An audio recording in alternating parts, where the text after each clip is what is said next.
أعوذ بالله من الشيطان الرجيم. بسم الله الرحمن الرحيم. إن الله لا يغفر أن يشرك به ويغفر ما دون ذلك لمن يشاء ومن يشرك بالله فقد ضل ضلالا بعيدا. إن يدعون من دونه إلا إناثا وإن يدعون إلا شيطانا مريدا. لعنه الله وقال لأتخذن من عبادك نصيبا مفروضا ولأضلنهم ولأمنينهم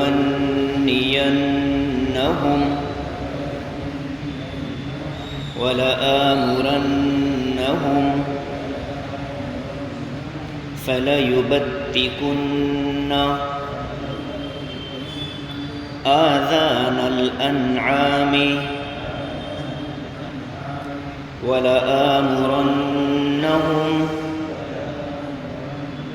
فليغيرن خلق الله ومن يتخذ الشيطان وليا من دون الله فقد خسر خسرانا مبينا. يعدهم ويمنيهم وما يعدهم الشيطان إلا غرورا. أولئك مأواهم جهنم ولا يجدون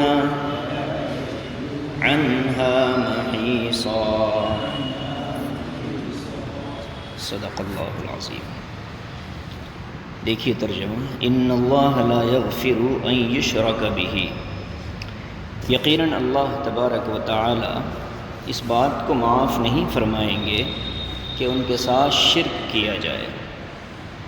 وَيَغْفِرُ مَا دُونَ ذَلِكَ لِمَن يَشَاءُ. اور اس کے علاوہ جو چاہے جسے چاہے معاف کر دے. وَمَن يُشْرِكْ بِاللَّهِ. اور جو شخص اللہ کے ساتھ شرک کرتا ہے فقد ضل ضلالا بعیدا.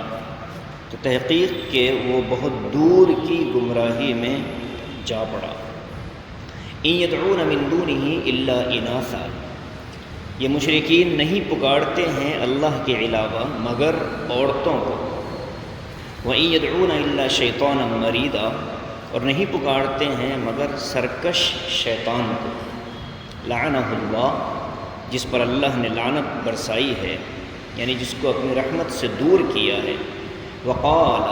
شیطان نے اس وقت کہا لَأَتَّخِذَنَّ مِنْ عِبَادِكَ نَصِيبًا مَفْرُوضًا.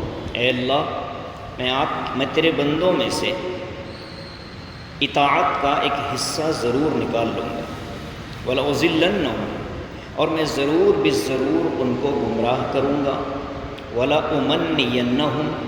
اور میں ضرور بالضرور ان کو امیدیں دلاؤں گا.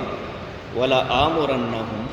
اور میں ضرور بالضرور ان کو حکم کروں گا فَلَيُبَتِّكُنَّ آذَانَ الْأَنْعَامِ، تو وہ لوگ جانوروں کے کان چیر دیں گے، نشان لگا دیں گے۔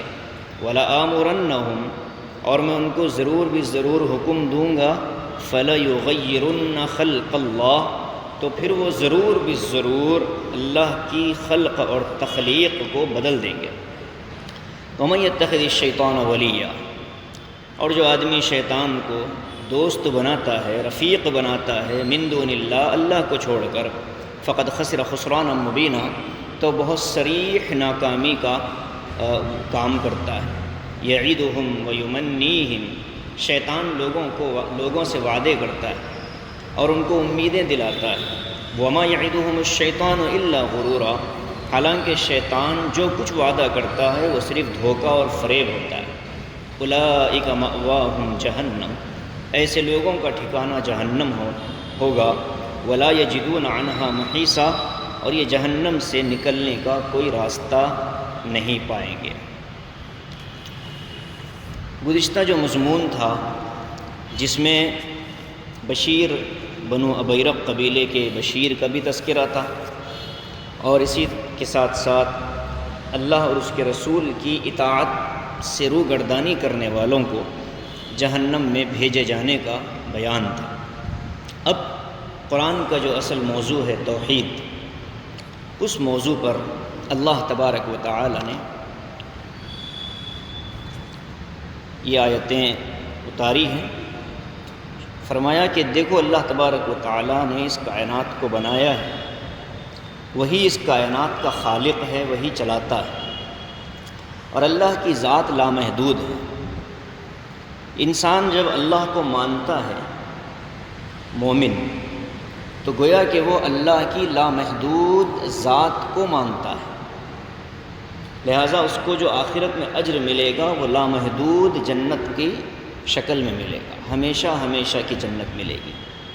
چونکہ اس کی عمر اگرچہ کہ 60-80 سال ہوگی، لیکن ایمان اس ذات پر اس کا ہے کہ جو ذات ہمیشہ سے ہے، ہمیشہ رہنے والی ہے، تو اس ذات کے اعتبار سے اس کو جو اجر دیا جائے گا وہ بھی ہمیشہ رہنے والا اجر دیا جائے گا۔ یہی حال الٹ ہے، جو آدمی اللہ کا انکار کرتا ہے، چاہے کفر ہو، شرک ہو، اگرچہ کہ اس کی عمر چھوٹی ہوتی ہے، مشرک لامحدود تو نہیں ہوتا، وہ 50-60-80 سال کی عمر میں اس نے شرک کیا، کفر کیا، اللہ کا انکار کیا، گویا کہ اللہ کے انکار کے ساتھ اس نے اللہ کی تمام مخلوقات، مصنوعات کا بھی انکار کر دیا، اور پھر اللہ کی لامحدود ذات کا انکار کیا، ہمیشہ سے رہنے والی اور ہمیشہ رہنے والی ذات کا انکار کیا، لہذا اس کی سزا بھی ہمیشہ والی جہنم اس کو دی جائے گی۔ اور یہ بالکل عقلی بات ہے، اس میں کوئی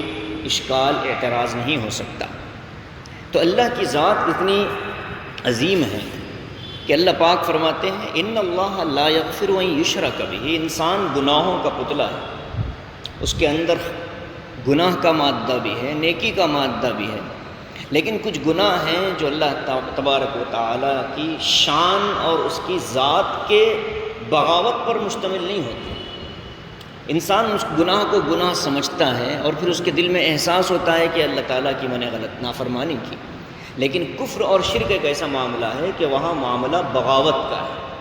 جس رب نے پیدا کیا، جس خالق نے پیدا کیا، اسی خالق کی بغاوت کر کے دوسرے کو خالق سمجھنا اور معبود سمجھنا اور اپنی پیشانی کو دوسرے کے آگے جھکانا، تو اللہ فرماتے ہیں یہ چیز میرے دربار میں قابل معافی نہیں ہے۔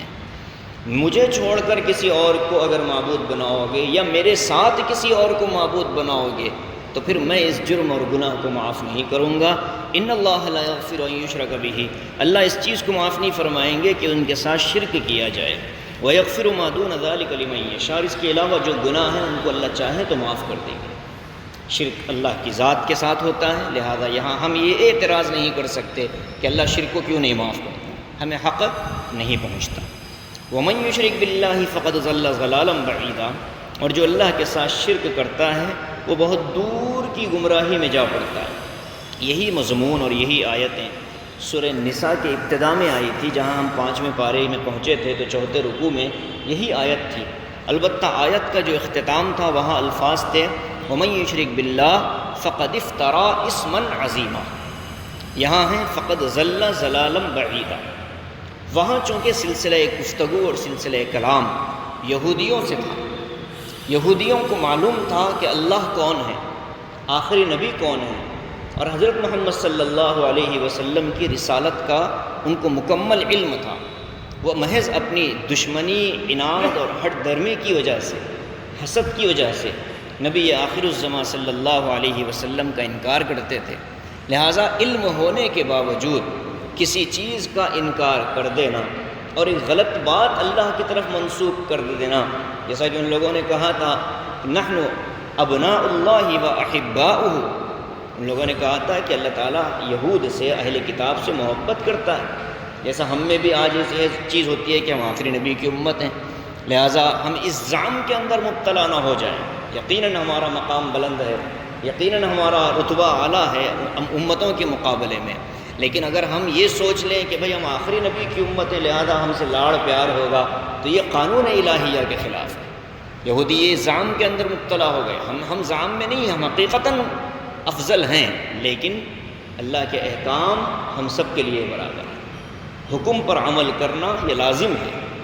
تو یہودی یہ کہتے تھے کہ اللہ ہم سے محبت کرتا ہے، لہٰذا ہم حق پر ہیں، آخری نبی جو آئے ہیں یہ حق پر نہیں ہے۔ تو گویا کہ علم کے ہونے کے باوجود آخری نبی کا انکار کر کے اللہ کی طرف ایک غلط بات منسوب کی گئی، تو اس کو کہتے ہیں بہتان باندھنا، افترا کرنا۔ تو وہاں آیت کے اندر الفاظ تھے وَمَن يُشْرِكْ بِاللَّهِ فَقَدِ افْتَرَىٰ اسْمًا عَظِيمًا، کہ جو آدمی اللہ کے ساتھ شرک کرتا ہے اس نے تو بہتان باندھ دیا ہے اللہ کی ذات۔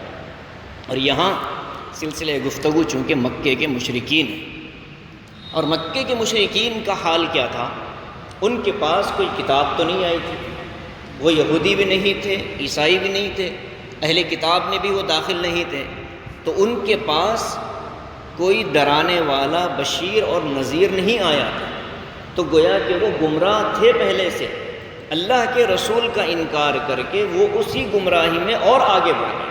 تو الفاظ استعمال کیے فقد ضل ضلالا بعیدا، بہت دور کی گمراہی میں جا پڑے ہیں۔ اب مشرکین کا حال بیان کرتے ہیں، ان یدعون من دونہ الا اناثا، یہ لوگ اللہ کو چھوڑ کر نہیں پکارتے ہیں مگر عورتوں کو۔ یہ عورتوں کا مسئلہ کیا ہے؟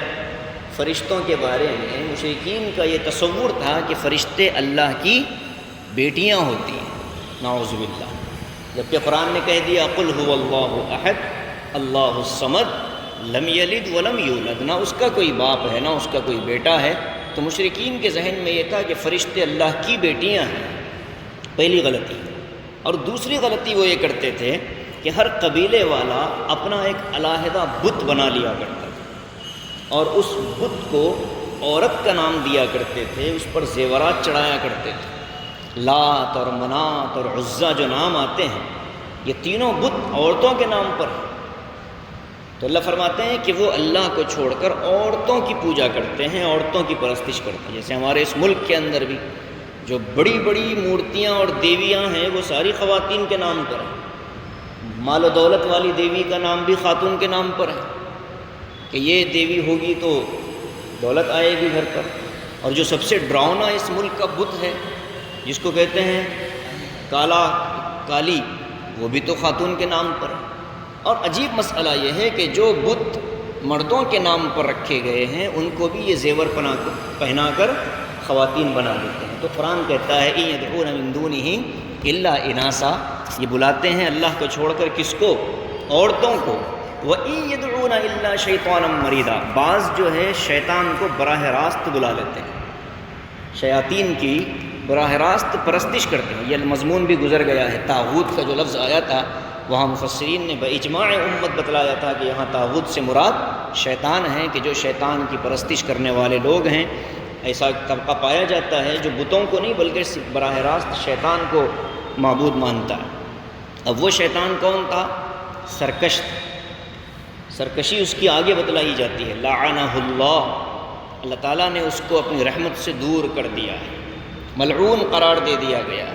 جب بھی شیطان کا نام آئے گا تو اس کے ساتھ رجیم کا لفظ آتا ہے، اعوذ باللہ من الشیطان الرجیم، جب بھی شیطان آتا ہے تو اس کے ساتھ یا تو اردو والے مردود کہیں گے یا خبیث کہیں گے یا شیطان لعین کہیں گے یا شیطان مردود کہیں گے. یہی قرآن نے بھی سکھایا ہے. فاستعذ باللہ من الشیطان الرجیم. اے رسول صلی اللہ علیہ وسلم جب آپ اللہ کا کلام پڑھنے کا ارادہ کرو تو شیطان مردود سے پناہ مانگ لیا کرو. اب شیطان کا ایک مکالمہ، اس کی ایک گستاخی، اس کی ایک جرت کو آگے اللہ نے نقل کیا. یہ اس کی برائی کو بتلانا چاہتے ہیں اللہ پاک مسلمانوں کو، انسانوں کو، کہ دنیا کے اندر جب سے آئے ہو شیطان کے کیا کیا کام ہیں، وہ کس کس طرح سے تم کو گمراہ کرتا ہے. اب بتاتے ہیں وقال، شیطان نے کہا لَأَتَّخِذَنَّ مِنْ عِبَادِكَ نَصِيبًا مَفْرُوضًا. جس وقت ان کو اس کو جنت سے نکالا گیا اور اللہ تبارک و تعالیٰ نے اس کو دنیا میں بھیج دیا، مردود کر دیا، تو اس نے اسی وقت کہا تھا کہ مجھے قیامت تک کی مہلت دے دیجیے. اللہ تبارک و تعالیٰ نے کہا اِنَّكَ مِنَ الْمُنظَرِينَ، چل جا تجھے مہلت دیتا ہوں. پھر اس کے بعد اس نے کہا تھا کہ مجھے ایک اور طاقت دیجیے. کیا چاہیے؟ کہا کہ میں آپ کے بندوں میں سے اطاعت کے نام پر ایک حصے کو چرا لوں گا. کچھ آپ کی جو بندے، آپ کی جو مخلوق ہے، عبادت کرنے والے ہیں، ان میں سے ایک حصہ میں ان کا ضائع کر دوں گا. عبادت کے نام پر ہو، رسومات کے نام پر ہو، ایک حصہ میں ان کا نصیبم مفروضا، ایک متعین حصہ جو ہے میں ان کی عبادت میں سے، ان کی اطاعت میں سے نکال لوں گا. ایک تو یہ بات کہی اس نے، اور اس کے بعد کہا وَلَأُضِلَّنَّهُمْ، ان کو ضرور گمراہ کروں گا. دیکھیے جب عربی زبان میں کسی کام سے پہلے لام اور اس کے آخری میں نون تشدید والا آتا ہے تو اس کا مطلب ہوتا ہے کہ اس کام میں بہت شدت ہے. اب یہاں آیت دیکھیں وَلَأُضِلَّنَّهُمْ، لام ابتدا میں ہے اور نون در آخری میں ہے. وَلَا لام آ گیا، اُضِلَّنَّا نون آ گیا اور نون پر تشدید آ گئی. تو اس کا مطلب یہ ہے کہ تاکید در تاکید، دو طرح کی تاکیدوں کے ساتھ. جیسے ہم اپنی اردو زبان میں بھی بولتے ہیں کہ میں یہ کام، آپ بے فکر ہیں، میں ضرور یہ کام کر دوں گا. تو میں ضرور یہ کام کروں گا بتلانے کے لیے عربی زبان میں ابتدا میں لام لگایا جاتا ہے اور شدت پیدا کرنے کے لیے آخری میں نون تشدید والا لگا دیا جاتا ہے. تو اب کہا گیا وَلَأُضِلَّنَّهُمْ، شیطان نے کہا کہ مولا میں ان کو ضرور گمراہ کروں گا. پھر کہا وَلَأُمَنِّيَنَّهُمْ، یہی الفاظ ہیں، میں ان کو امیدیں دلاؤں گا. میں ان کو براہ راست ہاتھ پکڑ کر گمراہی کے راستے پر نہیں چلاؤں گا، میں ان کے ذہن میں، دل میں امیدیں ڈال دوں گا. وسوسے ڈالنے کی طاقت دیجیے اے اللہ. اللہ نے کہا کہ ہاں اس کی بھی طاقت ملتی ہے تجھے. پھر بندوں کو کہا گیا من شر الوسواس الخناس پڑھتے رہنا، اس لیے کہ تمہارے دشمن کو وسوسہ ڈالنے کی طاقت ہے، تو اس سے بچنے کا بھی علاج اللہ پاک نے بتلا دیا. اور اس کے بعد کیا کہا فوسوس الیہم الشیطان. ایک جگہ فرمایا کہ حضرت آدم و حوا کو وسوسے کے ذریعے ہی تو شیطان نے پریشان کیا. تو یہ طاقت بھی اللہ نے اس کے پاس رکھی محض اہل ایمان کی آزمائش کے لیے. آگے کہا وَلَأُمَنِّيَنَّهُمْ، میں ان کے دلوں میں امیدیں جگاؤں گا. حرام حلال کمائی کرنے والے کے دل میں یہ بات بچھاؤں گا ساری دنیا حرام کما رہی ہے، تم اتنی سی تنخواہ اور اتنے سے حلال پیسے پر کیسے گزارا کرو گے؟ سارے لوگ کر رہے ہیں تم بھی کر لو. تو یہ جو ہم بھی کہتے ہیں نا کہ بھائی سب کر رہے ہیں آپ کر لو، یہ بھی تو شیطانی حرکت ہے، شیطانی حربہ ہے جو لوگوں کو عبادت سے، اطاعت سے ہٹا کر دنیا کے رواج پر ڈال کر اللہ کا باغی بنا دیتے ہیں. جیسے کہا جاتا ہے کہ بھئی اطاعت کرو، فلاں کام کرو. کون کر رہے ہیں مول صاحب؟ ہم کرنے کے واسطے. یہ شیطان کا کام. وَلَأُمَنِّيَنَّهُمْ، دلوں میں امیدیں لگا دیتا ہوں. اور اس کے بعد کہا وَلَآمُرَنَّهُمْ فَلَيُبَتِّكُنَّ آذَانَ الْأَنْعَامِ. مشرکین مکہ میں بھی یہ عادت تھی کہ وہ اپنے معبودوں کے نام پر جانوروں کو چھوڑ دیا کرتے تھے اور جانور کے کان پر نشان لگا دیتے تھے یا جانور کا کان چیڑ دیا کرتے تھے تاکہ لوگ سمجھ لیں کہ یہ بت کے نام پر چھوڑا ہوا جانور ہے، نہ اس کا دودھ استعمال کیا جا سکتا ہے، نہ اس کے لیے اس پر سواری کی جا سکتی ہے. تو اس طرح کی نشانیاں اور علامتیں بھی لگائیں گے یہ لوگ. وَلَآمُرَنَّهُمْ، میں ان کو حکم دوں گا. وہ حکم ہاتھ پکڑ کر نہیں دے گا بلکہ دل میں وسوسے کے ذریعے سے بات ڈالے گا. فَلَيُبَتِّكُنَّ آذَانَ الْأَنْعَامِ، تو یہ جانوروں کے کانوں کو چیڑ دیں گے، نشان لگا دیں گے. اس کے بعد کہا وَلَآمُرَنَّهُمْ، میں ان کو اس بات کا بھی حکم دوں گا فَلَيُغَيِّرُنَّ خَلْقَ اللَّهِ، یہ آپ کی تخلیق کو بدل دیں گے۔ 4 باتیں اس نے کہی۔ پہلی بات تو گمراہ کرنے کی کہی، اور یہ مضمون ہم بار بار سن کر آئے ہیں کہ شیطان کا گمراہ کرنا یہ براہ راست نہیں ہوتا، بلکہ وہ گمراہی کے اسباب ہمارے سامنے رکھ دیتا ہے، اور انسان کے دل میں اللہ تبارک و تعالیٰ نے جو ایمان کی چنگاری لگائی ہے اس کو فراست کہتے ہیں، اس کو حمیت کہتے ہیں۔ اور جس انسان کے دل میں گناہ کی طرف جاتے ہوئے، غلط راستے پر چلتے ہوئے اگر دل میں کھٹک محسوس ہوتی ہو اور دل میں ایک طرح کا خیال آتا ہو، ہم اس خیال کو بہت ہلکا سمجھتے ہیں، وہ در حقیقت ہمارا ایمان ہوتا ہے، وہ ہمارا اختیار ہوتا ہے کہ جس اختیار کی وجہ سے ہم چاہیں تو اس راستے سے بچ سکتے تھے، لیکن اس کھٹک کے باوجود ہم اس راستے پر چل پڑے۔ اب قیامت میں جو ہم کو سوال ہوگا وہ اسی کھٹک اور اسی اختیار کے اوپر سوال ہوگا۔ ہم کو پوچھا جائے گا کہ تمہارے دل میں جو برائی کا خیال تھا، اس وقت ایک دل میں کھٹک آ رہی تھی، بے چینی آ رہی تھی، وہ اختیار کو تم نے کیوں چھوڑ دیا؟ بس تمہاری سزا آئی ہے۔ یہ اختیار اللہ پاک نے انسان کو دیا ہے۔ کوئی گمراہ ہونے والا یہ نہیں کہہ سکتا کہ اللہ نے ہمیں گمراہ کیا، یہ کوئی نہیں کہہ سکتا، نہ کافر یہ بات کہہ سکتا ہے، نہ مشرک یہ بات، چونکہ اللہ پاک نے انسان کے دل میں رکھا ہے۔ اس کے دل میں کھٹک ہوتی ہے، ہاں اگر کسی کے دل میں کھٹک بھی نہ ہو تو پھر اس کو اپنے ایمان کی خیر منانی چاہیے کہ اب میرے وہ ایمان کی جو چنگاری تھی جس پر میری پیدائش ہوئی وہ بھی اب بجھ گئی ہے۔ اس لیے کوئی بھی غلط کام کرتے ہوئے اگر دل میں کھٹک آ رہی ہو، آدمی کو رک جانا چاہیے، روک لے اپنے آپ کو، یہی اختیار اللہ نے دیا ہے، یہ ہے گمراہی کا راستہ۔ وَلَأُمَنِّيَنَّهُمْ، شیطان کبھی کبھی اپنے چیلوں چپیٹوں سے کام لیتا ہے۔ انسان کے اندر بھی شیطان کے پجاری ہیں، ان سے کام لیتا ہے، وہ غلط راستے پر ڈال دیتے ہیں، وہ کہتے ہیں کہ یہ کام کر لو تو یہ ہوگا، اس کا یہ فائدہ، پھر یہ فائدہ۔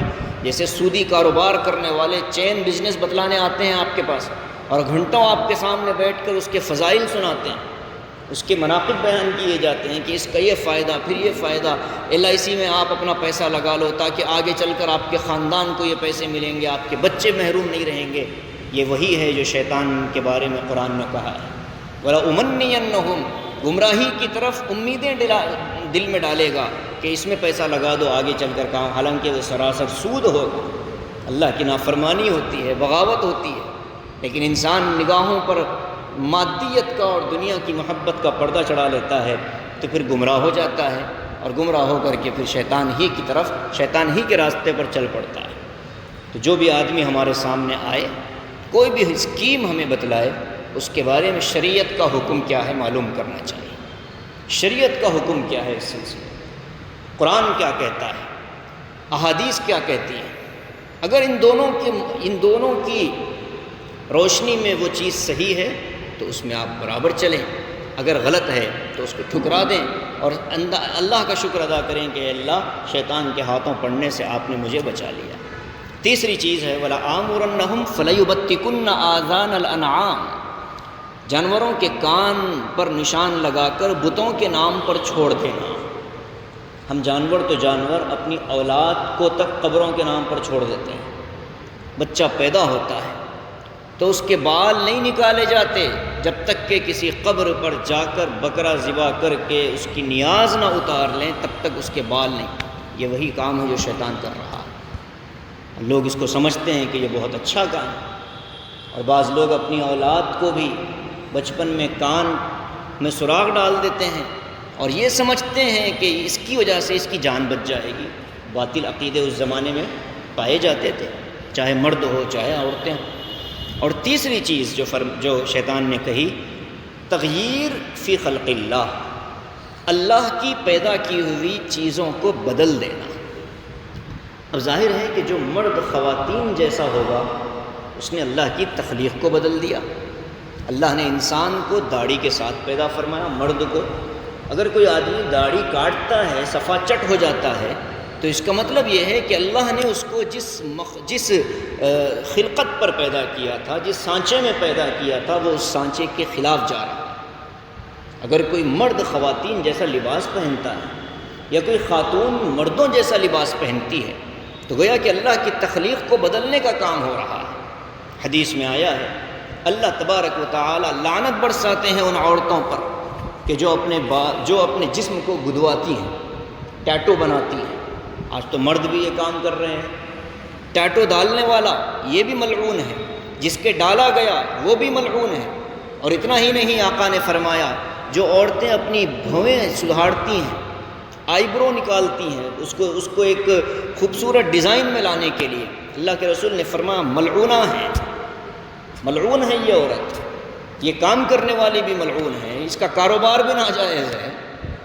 اس کے بعد فرمایا کہ جو عورتیں اپنے دانتوں میں درمیان میں خلا پیدا کرتی ہیں، جن کے دانت ملے ہوتے ہیں، اس زمانے میں حضور کی حدیث کے الفاظ ہیں کہ دانتوں میں خلا پیدا کرتی ہیں خوبصورت نظر آنے کے لیے، تو حضور نے یہ 4 چیزیں فرمائی۔ حضرت عبداللہ ابن مسعود نے صحابہ میں یہ روایت بیان کی، تو ایک خاتون آئی حضرت عبداللہ ابن مسعود کے پاس اور آ کر پوچھا کہ آپ اس طرح عورتوں پر لعنت برساتے ہیں؟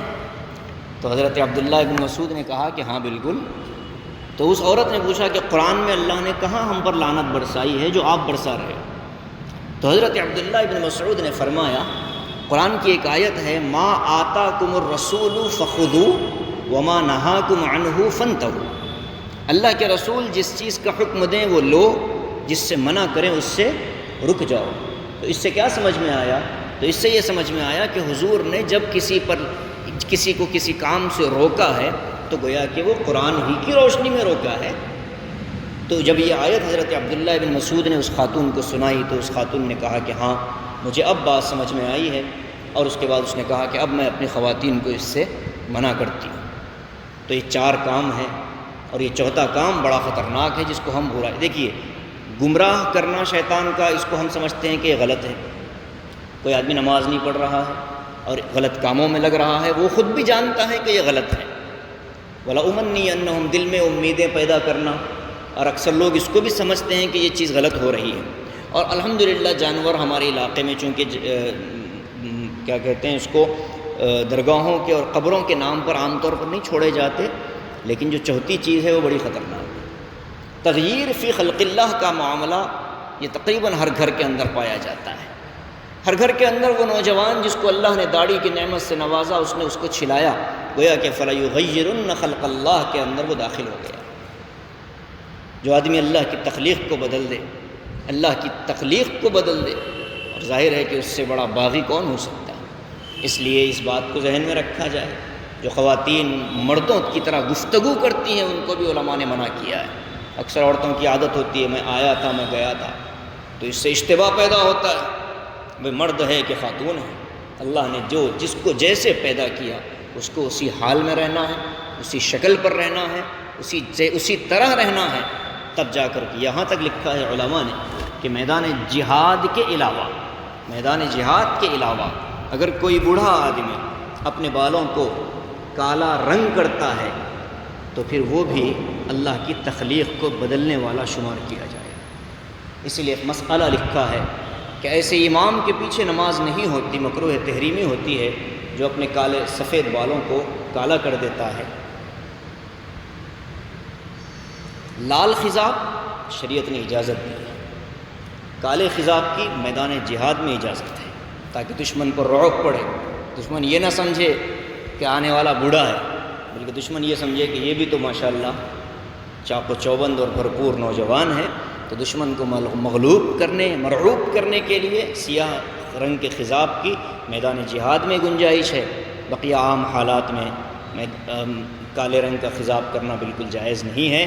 ہاں اگر کسی کے بال سفید ہو گئے ہوں تو پھر وہ لال رنگ کا اگر خضاب کرنا چاہے تو اس کی اجازت ہے، اگر کوئی اپنی حال پر داڑھی چھوڑنا چاہے اس کی بھی اجازت ہے۔ صحابہ میں دونوں طرح کی چیزیں تھیں کہ بعض صحابہ مہندی کا یعنی لال رنگ کا خضاب بھی کیا کرتے تھے، بعض صحابہ اپنی حالت پر داڑھی چھوڑا کرتے تھے، لیکن کالے رنگ کے خضاب کی تو اسلام نے اجازت نہیں دی، اس کو بھی اسی میں داخل سمجھا جائے گا۔ ایسی ہی جو خواتین بیوٹی پارلر جاتی ہیں اور جا کر کے اپنی بھویں تراشتی ہیں وہ بھی اس کے اندر داخل ہوں گی۔ آج کل تو ایک مزاج بن گیا ہے، ہر گھر کے اندر بیوٹی پارلر شروع ہو گیا۔ اس طرح کا کاروبار اسلام میں منع ہے، جس میں اللہ کی تخلیق کو بدل دیا جائے، اللہ کی پیدا کی ہوئی شکلوں کو بدل دیا جائے۔ اور آج کل جو ٹیٹوز بنانے کا مزاج ہے اس کو بھی شریعت نے بالکل ناجائز قرار دیا ہے۔ مسلمان لڑکے اور لڑکیاں اس کے اندر بھی ملوث ہو رہی ہیں، اور وہ بھی اس لت کا اور اس منحوس عادت کا شکار ہو رہی ہے۔ نامحرموں کے سامنے گھنٹوں اپنے جسم کا کوئی حصہ کھول کر کوئی خاتون بیٹھ جائے اور وہ نامحرم اپنے ہاتھ سے پھر اس پر نشان بناتا رہے، اس کے نرم و گداز ہاتھوں اس کا مزہ بھی لیتا رہے، تو اس سے زیادہ بے حیائی، اس گھر کی لڑکی سے زیادہ بے حیا اس گھر کا باپ ہے، اس گھر کا بھائی ہے، اس گھر کا شوہر ہے، اس گھر کا مرد ہے، جس کو شریعت میں دیوس کہا گیا ہے۔ اللہ پاک دیوس بننے سے ہم سب کی حفاظت فرمائے۔ تو یہ تخلیق میں اللہ کی تخلیق کو بدلنا یہ بہت خطرناک چیز ہے۔ شیطان کے یہ 4 کام ہیں۔ اب اللہ فرماتا ہے یہ ساری چیزیں سن لی تم نے، وَمَن يَتَّخِذِ الشَّيْطَانَ وَلِيًّا مِّن دُونِ اللَّهِ، اللہ کو چھوڑ کر جو شیطان کو اپنا رفیق اور دوست بنا لیتا ہے، اللہ تبارک و تعالی نے اس کو پھر بہت دور کی صریح گمراہی اور غلطی میں، نقصان میں اس کو پھینک دیا۔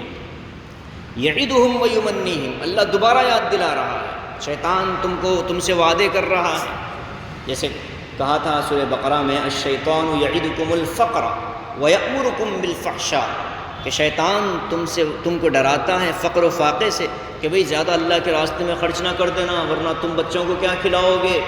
اللہ کہتا ہے کہ اللہ تم سے وعدے کر رہا ہے بہترین بدلے کا۔ تو شیطان کے جو وعدے ہیں اور شیطان کی جو امیدیں دلانا ہیں، یہ سب دھوکہ اور فریب ہے، ان کی کوئی حقیقت نہیں۔ اور جو لوگ یہ سارے کام کرتے ہیں، اب دیکھیے لوگوں کو گمراہ کرنے والا کام، لوگوں کو غلط امیدیں دلانے والا کام، یہ لوگ جانوروں کے کانوں پر دیوی دیوتاؤں کے اور غیر اللہ کے نام پر نشان لگا کر ان جانوروں کو غیر اللہ کے نام پر چھوڑ دینے والا کام، یا اللہ کی تخلیق میں بدل دینے والا کام کرتے ہیں، تو ایسے لوگوں کا ٹھکانہ جہنم ہے، اور جہنم سے نکلنے کا کوئی راستہ وہ نہیں پائیں گے۔